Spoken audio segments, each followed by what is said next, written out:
Hello chemistry commandos, कैसे हैं आप सभी। आशा करता हूं आप सभी स्वस्थ होंगे। मैं सेल्फ डॉक्टर प्रसून वर्मा आप सभी का स्वागत करता हूं मेरे YouTube channel bonding chemistry by doctor Prasoon sir. बेटा हम आज पढ़ने वाले हैं प्रोटीन। हम देखेंगे प्रोटीन हमें कहां से मिलता है। बेटा प्रोटीन दाल से मिलता है, पनीर से मिलता है, दूध से मिलता है, यहाँ तक कि मछली और चिकन से भी हमें प्रोटीन मिलता है। प्रोटीन होता क्या बेटा? प्रोटीन शब्द की उत्पत्ति प्रोटीन से हुई है। प्रोटीन का अर्थ होता है जरूरत या आवश्यक। अब बात करते हैं प्रोटीन होता क्या बेटा। प्रोटीन अल्फा एमिनो अम्ल के बहुलक होते हैं। ये अल्फा एमिनो अम्ल क्या होता है बेटा? अल्फा एमिनो अम्ल मतलब होता है कि जो एमिनो समूह होता है उससे लगा हुआ कार्बन आपका अल्फा कार्बन कहलाता है। क्या कहलाता है बेटा? अल्फा कार्बन कहलाता है। अल्फा कार्बन से जुड़ा हुआ एमिनो क्या कहलाता है? Alpha amino. अब बात करते हैं अल्फा एमिनो अम्ल कितने होते हैं बेटा? 20 होते हैं। उसे दो भाग में विभाजित किया, जरूरत के आधार पर। दूसरा होता है क्रियात्मक समूह के आधार पर। जरूरत के आधार पर बेटा भी दो प्रकार के होते हैं, आवश्यक होते हैं अमीनो अम्ल, दूसरे होते हैं अनावश्यक अमीनो अम्ल।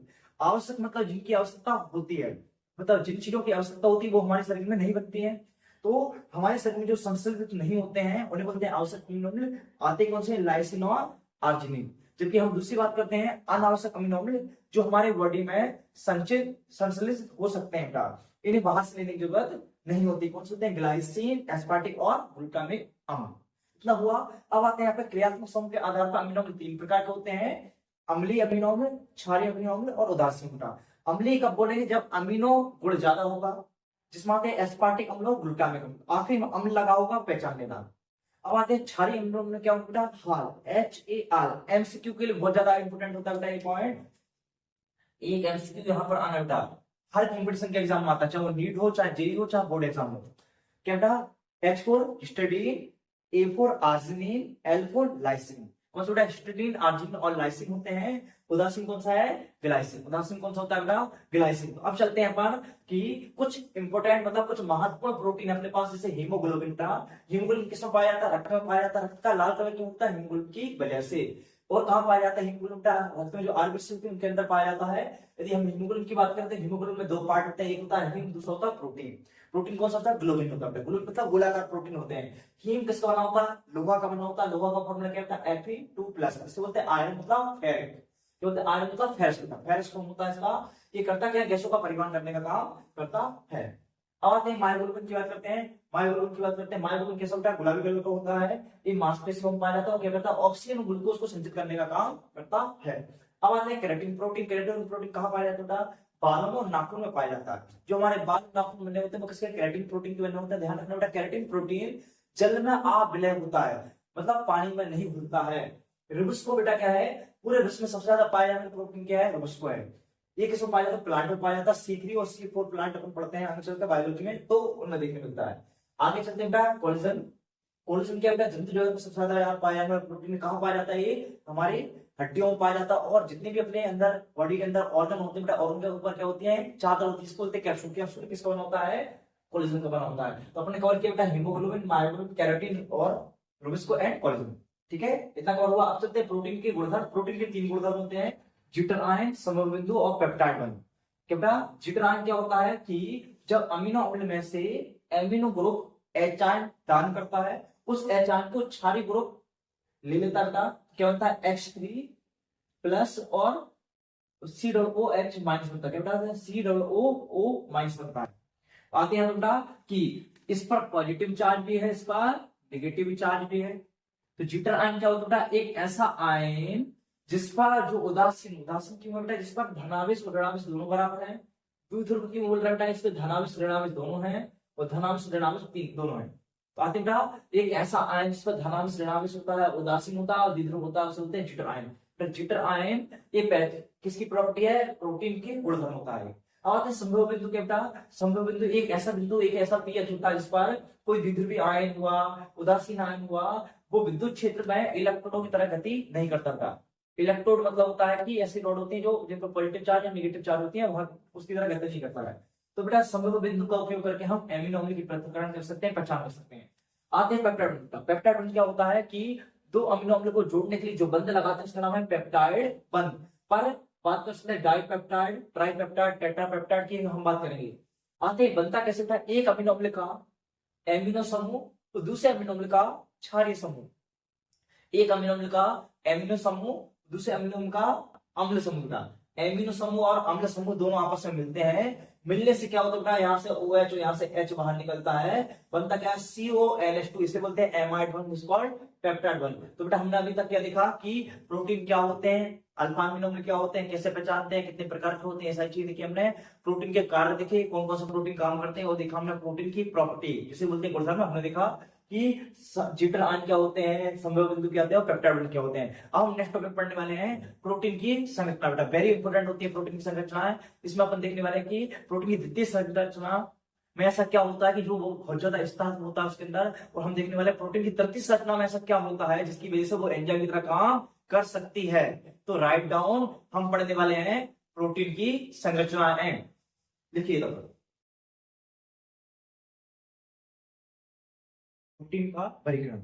तो अपने प्रोटीन का परिगणन करने के लिए दो पार्ट डिवाइड किया, एक क्या है आणविक संरचना के आधार पर, दूसरा है प्रोटीन की संरचना के आधार पर। अब आते हैं पहला आणविक संरचना के आधार पर। प्रोटीन दो प्रकार के होते हैं, एक होते हैं हिस्सेदार प्रोटीन, दूसरे होते हैं गोलाकार प्रोटीन। का हिस्सेदार प्रोटीन के बीच में क्या होता है, हाइड्रोजन बंध होता है, इसलिए ये जल में अविलय होते हैं, मजबूत होते हैं, जल में होते नहीं होता।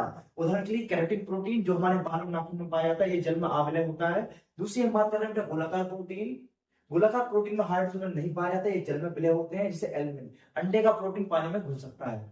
तो बेटा आपके एग्जाम में इसमें अंतर पूछा जाता है कि गोलाकार प्रोटीन और रेशेदार प्रोटीन में क्या अंतर है। तो आप समझिए बेटा कि रेशेदार होते हैं, गोलाकार होते हैं, इसमें हाइड्रोजन बंध होता है, इसमें नहीं होता है। ये जल में अविलय होता है, जल में विलय होता है। उदाहरण के लिए केराटिन नाखून बालों में पाया जाता है, जबकि ये एल्यूमिन कहाँ पाया जाता है, अंडे में पाया जाने वाला प्रोटीन है। अब आते हैं प्रोटीन की संरचना। प्रोटीन की चार प्रकार की संरचना होती है, प्राथमिक, द्वितीयक, तृतीयक और चतुर्थ।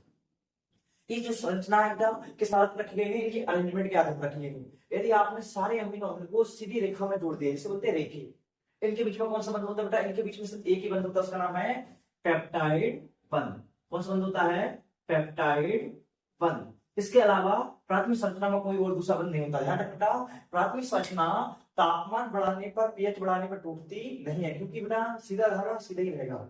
जबकि बात करते हैं द्वितीय संरचना, दो प्रकार की होती है, अल्फा हेलिक्स और beta pleated seat. Alpha helix का कर्लिंग होता है, बाल की तरह मुड़ा रहता है। क्यों मुड़ा रहता है, क्योंकि इसके बीच में क्या है, हाइड्रोजन बंध होता है, जो इसको स्टार्ट देता है। कौन सा बंध होता है बेटा, हाइड्रोजन बंध होता है, पेप्टाइड बंध दिखने का मिलता है, केराटिन में बाल में होता है। आगे में दूसरा beta pleated seat zigzag pattern में होती है, इसमें भी हाइड्रोजन बंध होता है, पेप्टाइड बनता है, किसमें पाई जाती है, रेशम में पाई जाती है। ध्यान रखना बेटा कि इनको स्टार्ट देता कौन है, हाइड्रोजन बंध। यदि हाइड्रोजन टूट जाता है तो ये कर्लिंग खुल जाती, कुंडलियां खुल जाएंगी बेटा। अब आते हैं तृतीय संरचना। तृतीय संरचना में हमने देखा कि देखो तृतीय संरचना में ये बन रहा है बेटा, कुछ फोल्ड बन रहे हैं, ये देख रहे हैं फोल्ड, इनको बोलते हैं बेटा एक्टिव साइट। क्या बोलते हैं, एक्टिव साइट बेटा सक्रिय जगह। ये सक्रिय जगह किसकी तरह काम करती है, एंजाइम का काम करती है। किसका काम करती है, एंजाइम काम करती है। ध्यान रखें, एक नंबर का एमसीक्यू आपका कि प्रोटीन की कौन सी संरचना एंजाइम की तरह काम करती है और क्यों। तो प्रोटीन की तृतीय संरचना एंजाइम की तरह काम करती है क्योंकि उस पर एक्टिव साइट रहती है। एक्टिव साइट क्या करती है बेटा, एक्टिव साइट तो रिएक्टेंट को आपस में जोड़कर, दो अभिकारक को आपस में जोड़कर उनके बीच में नए बंध बनाकर उत्पाद बना सकती है। तो इसमें कौन कौन से बंध होते हैं बेटा, हाइड्रोजन बंध होता है, पेप्टाइड बंध होता है, आयनिक बंध होता है, वंडरवल्स बंध होते हैं और सल्फाइड बंध होता है, जिसे बोलते हैं डाइसल्फाइड बंध। आते हैं चतुर्थ संरचना बेटा, बहुत ज्यादा कॉम्प्लेक्स होती है क्योंकि इसमें दो कुंडली एक दूसरे के ऊपर उमट रही होती हैं। इतनी ज्यादा कॉम्प्लेक्स हो जाती है बेटा कि इसके अंदर भी सारे बंध होते हुए भी अभिकारक अंदर नहीं आ पाता और अभिक्रिया देखने नहीं मिलती है। अब चलते हैं बेटा प्रोटीन का विकृतीकरण। विकृतीकरण क्या होता है बेटा, जब प्रोटीन की जो जैविक क्रिया चलती है वो एक तापमान और एक पीएच में चलती है। यदि हम उसके तापमान और पीएच में किसी प्रकार का परिवर्तन करते हैं, किसी प्रकार का चेंज करते हैं, तो जितनी भी इसके अंदर बायोलॉजिकल एक्टिविटी हो रही होती है खत्म हो जाती है सारी। जैसे अपन बात करते हैं एक अंडा है, उस अंडे के अंदर समय रहता है कि 15 दिन में चूजा बन जाएगा। यदि बेटा उस अंडे को पानी के अंदर रखकर आग जलाकर उसे उबाल दो, बॉइल कर दो, तो क्या होगा, वो स्कंदित हो जाएगा। और जैसे स्कंदित हो जाएगा, मैं अंडे को 2 साल तक भी छोड़ दूं ना, इसके अंदर चूजा नहीं बनेगा। क्यों नहीं बनेगा बेटा, क्योंकि इसके अंदर जो चूजे बनाने वाली क्रिया हो रही थी, बायोलॉजिकल एक्टिविटी थी, सब डीनेचर हो चुकी है। क्योंकि बेटा इसके अंदर जो प्रोटीन की चतुर्थ संरचना थी वो तृतीय संरचना आ चुके हैं। तृतीय द्वितीय में द्वितीय किसमें प्राथमिक। प्राथमिक संरचना है तापमान और पीएच से परिवर्तन नहीं होता है। तो प्रोटीन का डीनेचुरेशन क्या होता है, प्रोटीन का विकृतीकरण का मतलब होता है जब हम प्रोटीन की भौतिक एवं रासायनिक अवस्था जैसे पीएच और तापमान में परिवर्तन करते हैं तो उसकी कुंडलियां खुल जाती हैं, उसके अंदर जितनी भी जैविक क्रिया हो रही सारी समाप्त हो जाती हैं और इस वजह से जो प्रोटीन है वो स्कंदित हो जाता है, इसे बोलते हैं प्रोटीन का विकृतीकरण। तो अब बेटा ये अपने कंप्लीट किया, क्या कंप्लीट किया है कि आणविक संरचना के आधार पर प्रोटीन क्या होते हैं, उनकी संरचनाएं क्या होती है, प्राथमिक प्रोटीन क्या होता है, द्वितीय क्या होता है, तृतीय और चतुर्थ क्या होता है। तो इसके बाद हम पढ़ने वाले हैं न्यूक्लिक अम्ल और पढ़ने वाले विटामिन। तब तक बने रहिए, राइट डाउन।